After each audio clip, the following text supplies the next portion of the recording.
Born in Chattanooga, Tennessee, Dave Ragland had strong ties to the church, where he started out singing in choir. His paternal grandmother was a shape note singer, which involves a system of reading music wherein note heads are printed in distinct shapes to indicate their scale degree and solfege syllable. Ragland's maternal grandmother was a civil rights activist in Northeast Georgia, as well as the lead soprano in the chamber concert group at Union College, a historically Black institution. Ragland credits his grandmother's and the church, as well as his parents' appreciation of all art, for fostering his love for music at an early age. Yeah, born and raised in Chattanooga, Tennessee. My dad's side of the family is originally from there. My mother's side from Northeast Georgia. And so with both of them, I had a very strong upbringing in the community and particularly in the church. In my father's family's church, Rose of Sharon Missionary Baptist Church, there's a strong legacy there. And I was involved in the church choir there. And my grandmother actually was a singer in the choir, but she was a note-shaped singer. Her and some of her cousins had like a small group of them, and they were known, to be honest. They were kind of known about, singing like the hymns and the note-shaped hymns. I say I got part of it from her. And then my maternal grandmother was a Renaissance woman, amazing educator, civil rights leader, and education leader in Northeast Georgia. And she was a musician as well. She was a wonderful soprano. She was the lead soprano in Union College, the top soprano with their chamber concert singers who were very well known at the time. So I say I get my gifts from both ends.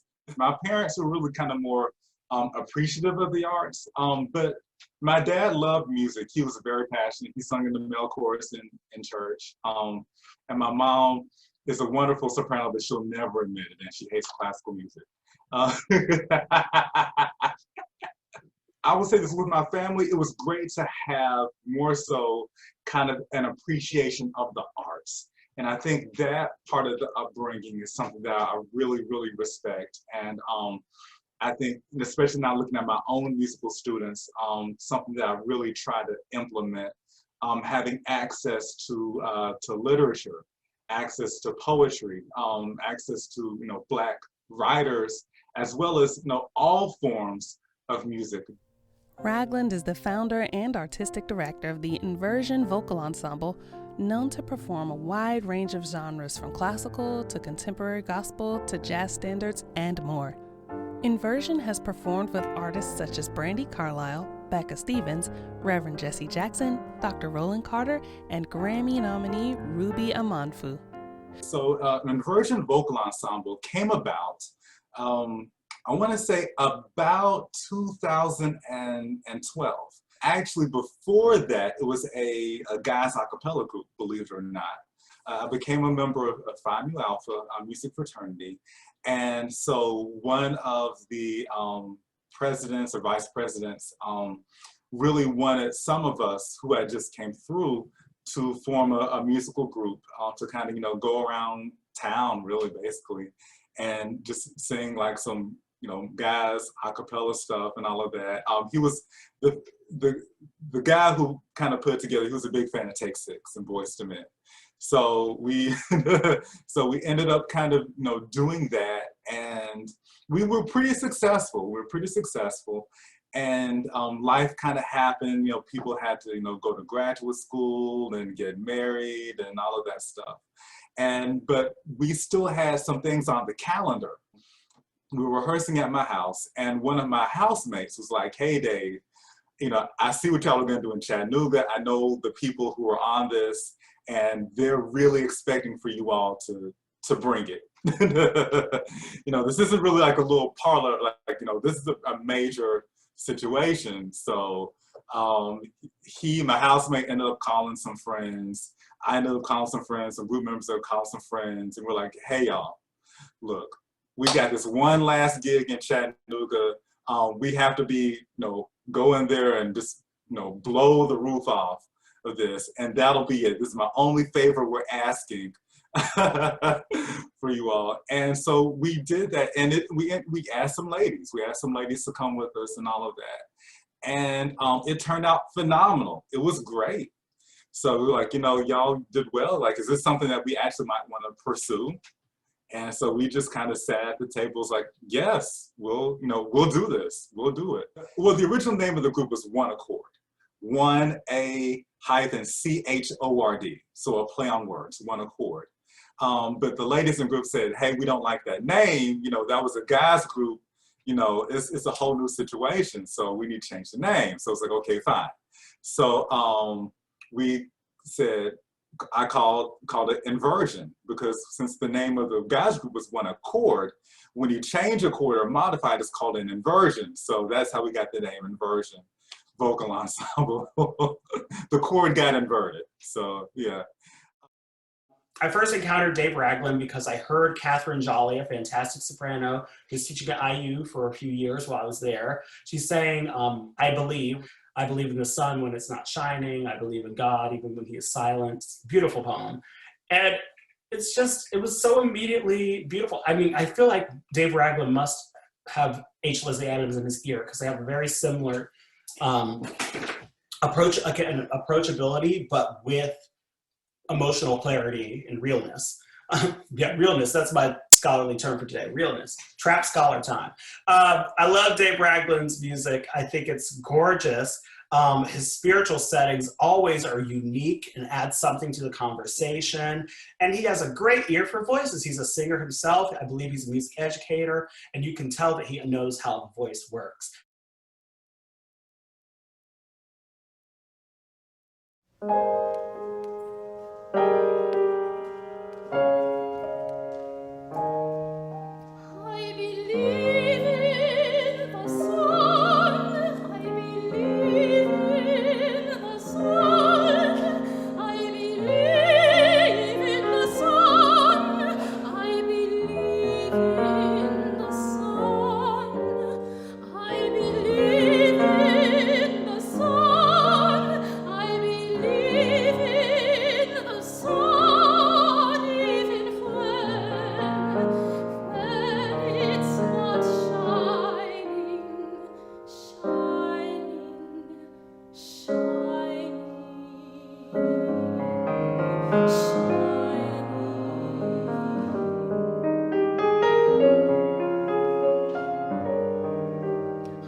the song I Believe, but it's not lost upon me that with that piece of writing is based upon the text, the translation of text loosely found in a concentration camp that was used in the Holocaust. So, you know, albeit that song is, you know, and I hate to use the term a hit for me, it's been very popular for me, you know, it's not lost upon me that the song came about as it did. But I want the song to, and the main reason, you know, really why I chose to set that text is because I want those words to have another life. Yeah, another life beyond the circumstance and beyond the situation. I was introduced to that text through the choral arrangements. There's one by Mark Miller, and there's one, Even When He Is Silent. And that's the one I first got introduced to as a choral singer, Even When He Is Silent. I was like, okay, I want to set this in particular as an art song. And it has, you know, it's had its own life. And so I really want that work to have its own life and just to kind of serve as a beacon of hope and light for whoever hears it. So one of the greatest musical experiences that I've had, and I don't mean to be hyperbolic, but it's true, is the African American Art Song Alliance Conference that Daryl Taylor put together. I was asked to be on a panel of composers, you know. There's like 15 of us on this panel. And I'm like on the very, very end.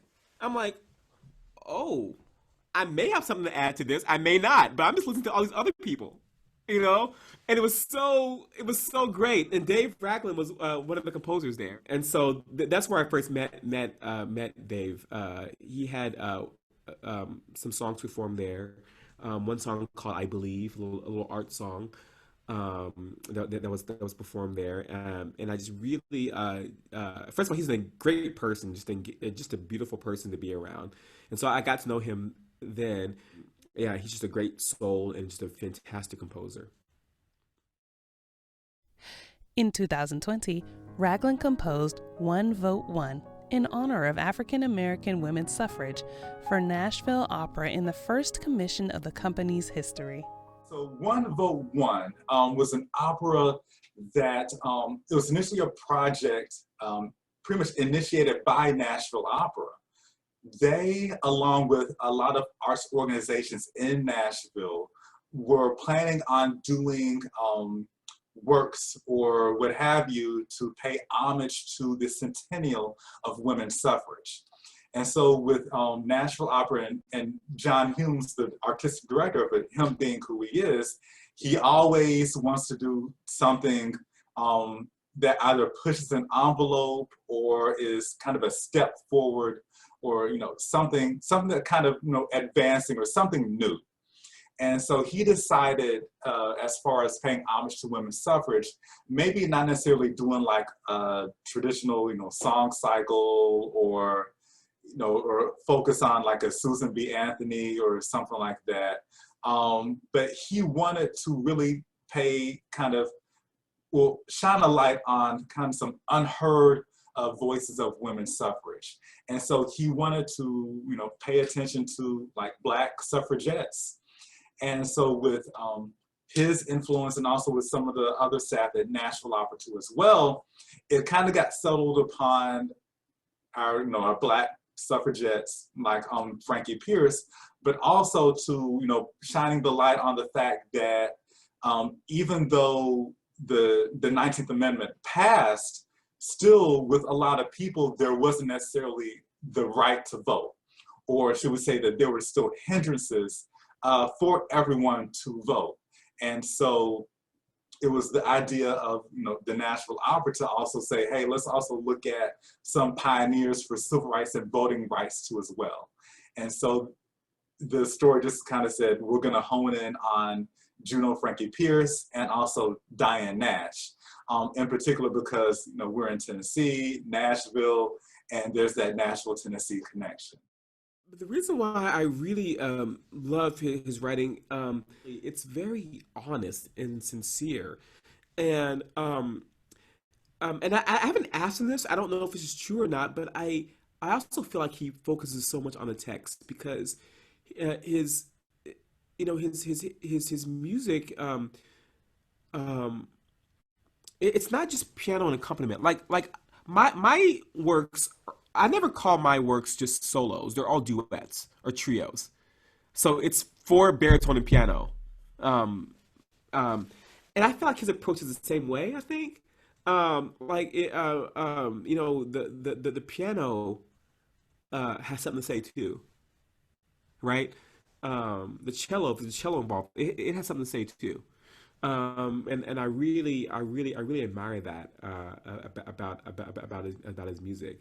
Um, Also, his work with the spirituals, um, I feel like they're at a level that's beyond arranging. Also, um, maybe reimagination is something like that's the word I like to use. And I really like that. It's his unique voice. Yeah, he's fantastic. I firmly believe that as a composer, I am the product or the sum of my experiences. And so looking back at it now, I definitely see it in my writing, the experience of, my kind of old school, Black church upbringing, as well as my exposure to jazz through my dad, as well as the Roland Carter exposure, as well as being in the TSU Showstoppers with Diana Poe and having all of these influences, and also being at Tennessee State University and HBCU, and having the experiences of being around professors who are opera singers and who are concert pianists and who are band masters and choral conductors. And so having that kind of influence to where you're hearing that and seeing that on a regular basis really played a significant part. And I hear it in my compositional writing. While I was at UTC getting my master's, I would leave class and go to the library, and I would look in the stacks, and I would literally just read through Roland Hayes' book, My Songs. Reading that and just hearing that, and I would get copies of it. I go home on the piano and try and plunk it out and hear it. And then with UTC Library, they had a wonderful record collection. So even still after classes, I would go and check out records and put on the headphones and go sit at the phonograph and listen to Marian Anderson, sing spirituals. And they even have phonographs of Roland Hayes, that rare recordings of Roland Hayes, and listening to them, and that just kind of just opened up so many doors musically in my mind. And it's opened up so many windows to my mind. It was wow, this is something that I'm really developing a passion about. After my experiences at UTC and being in Chattanooga for a couple of years after that, I moved to Nashville, which was a stronger music hub. Now, don't get me wrong, Chattanooga has a very significant musical influence, again, with Roland Hayes and, Bessie Smith, and that being kind of a blues hub that it was. Nashville was a bigger, I think for me, kind of, a bigger, city of influence, I guess you could say. And so I got a job working in state government and pursuing, music in the background and all of that, singing with the Symphony Celebration Chorus under, again, Miss Diana Poe, and many other musical, experiences there that really just kind of, opened my mind to everything. And so I just got a computer, got a little Finale program. I started dabbling, and then some music instructor friends, I was be hey, look at this piece. And, I was kind of getting a little, some positive affirmation there and all of that. And yeah, that's just kind of how it started with me. Dave Ragland, I think, is just an up-and-coming composer to be watching out for, because he is a maverick, from what I can tell. He's also my frat brother in Phi Nu Alpha. So, I got to represent. I'm proud of him. So I can't wait to see what else he does. He has a talent for voices. And even more important for what he does in composition, he advocates for his singers, for the students he works with, and he creates performance opportunities for them. He mentors them. He creates space for them. That's so important. And he writes music that they can sing. So beautiful composer. I hope that we can work one-on-one, but I remember he sent me his score when I ordered it online. I think he was still kind of newer. I don't know if he was newer to composing, but more and more people are starting to get to know him. And he sent me a score and it was hand-signed and he said, keep singing, good luck. And I was like, oh, that's so sweet. And now here we are, 5 years later since I bought that book, and I'm like seeing him just glow up. I really like to pay homage to, like I said, a lot of my influences. Like I said, we are the sum of our influences. And so I really like using the art form, or using composition to tell stories, to really kind of really set a stage and set a scene. I'm very much strong in theater and opera. I love opera. Opera really was kind of my avenue into classical music. So I'm all about, even through music, kind of setting a stage, evoking a mood, telling a story, and using whatever musical mediums, via a chorale or a chorus or voice and piano or whatever instruments or what have you, to actually kind of to do that. So I'm very much about paying homage to the predecessors who I learned from. Of course, Roland Hayes, R. Nathaniel Dawson, Hall Johnson. One of my favorites, Clarence Cameron White. John W. Work III. Carl Dighton. Really pulling from them and making sure that their legacy musically is discovered and actually lives on, and also making sure that the music actually speaks to current listeners too as well. Yeah, so that's kind of been my modus operandi. He's very eclectic in terms of his style. In many ways, I'm envious that he can go to many different styles more easily than I can, whether it's gospel or and so I think that's important, because you have the classical, but also these other elements that he can bring in quite naturally, and I think that's very, very, very important. But too, and this is important. This goes beyond music. It's about the person too.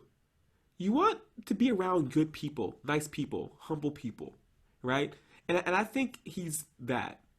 I know he's that, and so I think that impacts the classical world too. The fact that you can be a really strong musician but also be a good person, we need more of that.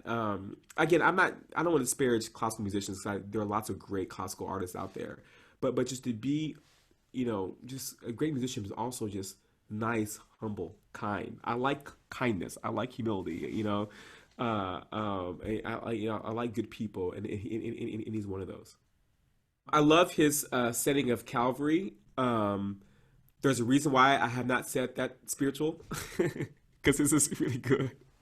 Not only does he evoke the emotion of an enslaved African, but people of faith, Christians, it's even deeper of spiritual, of spiritually. It's not just about the Negro spiritual. It's about this deep understanding of what Calvary was in the Holy Bible.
So if Dave is watching this, I still want to work with you, David. I do want to. Let's do it. Let's collaborate. I'm only 2 hours from Nashville.